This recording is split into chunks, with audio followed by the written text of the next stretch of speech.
Una settimana di tempo, senza una meta precisa.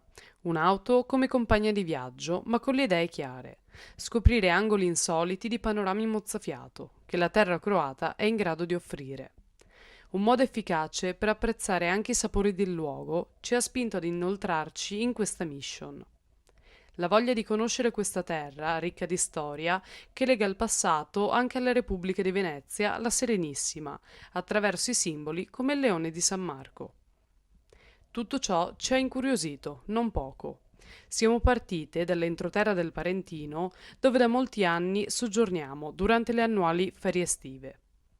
Con destinazione sud, ma con una meta che ha spinto la nostra curiosità ad inoltrarci in terra dalmata per una settimana. Un viaggio interminabile di 1500 km più o meno, tra andata e ritorno, con il chiaro intento di scoprire e conoscere luoghi unici attraverso un collage fotografico che vi proponiamo. Un'interminabile carrellata di suggestive immagini catturate in pieno Covid-19 nel mese di luglio 2020. Prima tappa, nella costa dalmata, dopo aver lasciato alle spalle la città di Fiume, ovvero la penisola istriana ed il suo capoluogo Pola, è stata la cittadina di Segna, Segni in croato, che ci ha fatto da apripista alla nostra curiosità e per la lunga escursione. La cittadina si trova di fronte all'isola di Veglia, dove la Bora soffia costantemente, dove si può visitare il castello con la torre Neai a mo' di fortezza, situata su di un colle a pochi passi dal centro della città. All'interno si trova anche un museo dedicato agli scocchi, ovvero i famosi pirati che occuparono la cittadina sino al 1617, poi passata sotto il dominio dei veneziani. Nella prospicente area verde, a due passi dal mare, c'è il Velebit Park, un panorama unico, così come il ponticello sospeso nell'adiacenza del parco. Luogo incantato è anche il molo principale con il faro, così come pure il punto da cui osservare il tramonto. Poi un piccolo stop alla vicina Karlobag, con acqua del mare super cristallina.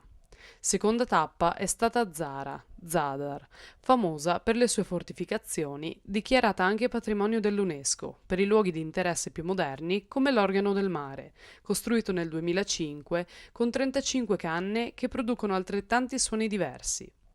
La cattedrale di Sant'Anastasia e la chiesa di San Donato meritano una sosta, così come il foro antico con le sue rovine nella passeggiata costiera, con il mercato e i panorami unici. La terza tappa è stata la città di Spalato, Split, una delle città più popolate della Dalmazia ed una delle mete turistiche più ambite, quindi da visitare assolutamente, come il palazzo di Diocleziano per la sua imponenza nell'incastonatura tra le mura della città vecchia. Il mercato locale, composto da un vastissimo assortimento di bancarelle, il porto dove è possibile fruire dei traghetti verso le tantissime isole dalmate. Come Lissa, Vis, che abbiamo visitato, da dove partono anche quelli per raggiungere il porto italiano di Ancona. Abbiamo visitato le tre spiagge locali. Dal porto moderno è anche possibile osservare gli splendidi tramonti. Un'altra tappa, quanto mai gradita, è stata quella di Grado, Gradaz, una cittadina incastonata tra il mare e le montagne, in cui è possibile immergersi nello stile di vita locale e poi, volendo, imbarcarsi per l'Esina. Forse non è una località molto conosciuta, ma sa offrire la possibilità di rilassarsi e di esplorare ambienti diversi da non dimenticare. Il porto locale, con il suo lunghissimo molo per ormeggio delle imbarcazioni ed un mercatino, sono di grande richiamo. Il lunghissimo tratto di spiaggia sassosa offre una visuale inedita con le sue stelle marine. Alle spalle del porto si osservano le vette conosciute, Odar, Grabovica e Mejatovac. Una delle ultime tappe è stata Cetina, Cetina, dove prende corpo il fiume omonimo che scorre per oltre 100 km nel territorio croato, a partire dal monte Dinara, a 385 metri sul livello del mare. L'obiettivo era andare a visitare la sorgente Izvor Cetine, distante una quindicina di chilometri dalla Bosnia-Herzegovina.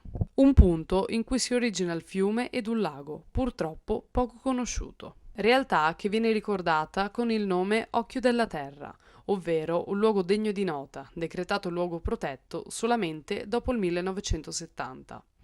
Un bacino profondo 115 metri, da cui sgorga acqua cristallina. Nell'area del lago è inoltre possibile incontrare una vastissima varietà di farfalle ed insetti.